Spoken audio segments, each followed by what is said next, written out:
Hey guys, welcome back to Groovy Pigeon. Today we're going to be showing you guys how to do spawn to bulk. We're going to be taking these grain jars, be mixing them with our substrate into a mono tub. That way we can increase our yield and get more mushrooms. Okay guys, so today we are back in the bathroom. We're not using the still air box just due to the sheer size of our materials today. So I do have the air conditioning cut off. That way no air is moving, everything's as calm as it can be, no germs and bacteria is getting moved around. Okay, what you're gonna need is you're gonna need your jars of grain spun, whatever choice of mushroom you want.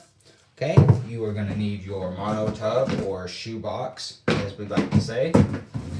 And you are going to need your substrate that has been pasteurized. I have pasteurized some core and vermiculite. That's what we're going to be using today. You will be needing some gloves, of course. Some 70% isopropyl rubbing alcohol, has to be 70. And some distilled water. Alrighty. Okay guys, I went ahead and took the liberty of doing this while the video was paused. That way we wouldn't have a really long video.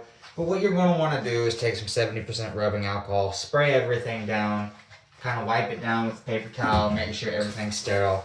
That includes your grain jars, the inside of your tub, etc., your hands, your table, your workspace, everything. You want it all completely sterile. Okay, so this has already been sterilized, so we're going to go ahead and move straight into it. I'm going to take the lid off.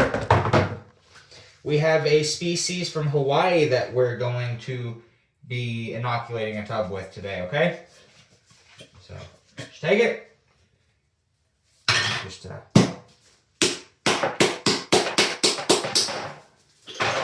it's not letting it come out. There we go.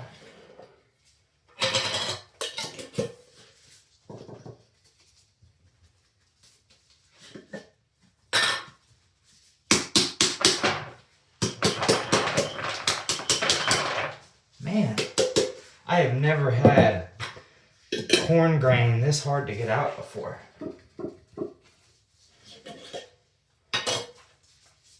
Look at that.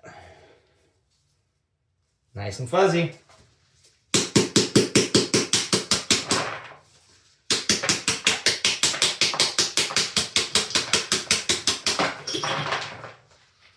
Now this is 4 jars in a 16-quart tub.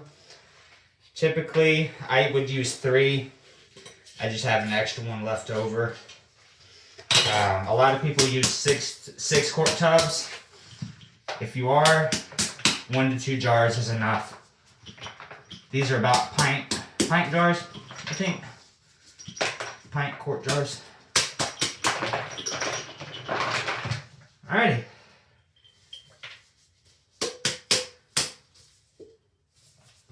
Got all those out. So I'm going to get my hands down in here and kind of break these up. Give you guys an idea what it looks like, kind of just like that. Alright, so next, we're going to add our substrate. I'm going to do probably a 1 to 2 ratio, meaning 1 part grain spawn, 2 parts substrate. Now this has been drained. It is at filled capacity, meaning it is full of water, but it's not just completely dripping and soaking wet, okay?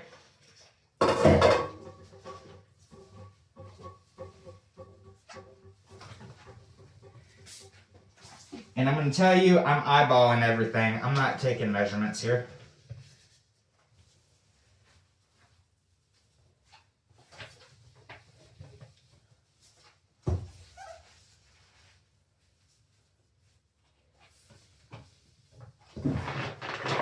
Okay, we're going to kind of mix it all around. Try to get it all evenly mixed up here. Now right now, this is still only at a 1 to 1 ratio. I haven't put all my substrate in here that I'm going to. What I'm going to do is I'm going to add what we call a pseudo casing layer.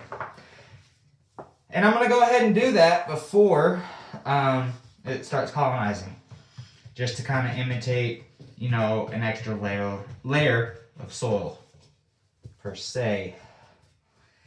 Usually casing layers kind of get added after stuff is colonized.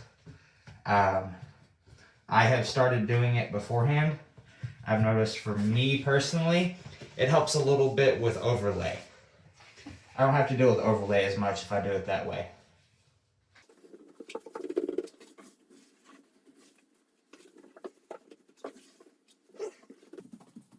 Covering everything up, we definitely don't want to see any grains sticking out on top. We want all the grains covered up with the Coir Vermiculite mixture. Coir is a lot more contamination resistant than nutrients are. Coir itself doesn't have a lot of nutrients, so that's personally why I don't add gypsum to my substrate mix, is I like a very nutrient deficient substrate. Given where I do most of my work at, I want to keep contamination to a minimum, and it seems to help. Pack it down. Anywhere between 2 to 4 inches is usually good. A healthy 3 probably is best. But this is what we're looking like. See? Take my distilled water and just start spritzing the top, the side walls. Don't really need to spray the substrate because it's pretty moist. Like I said, it's at filled capacity. Any extra water directly on the substrate is just going to cause it to pool and just breed bacteria. Be sure to spray the lid as well.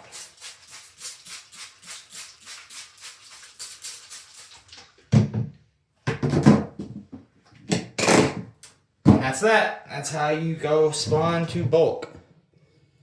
If you guys have any questions, I am going to get some more videos out on how to work monotubs and what to watch out for. So go ahead and stay tuned on my channel. I may have another one of those videos out next week.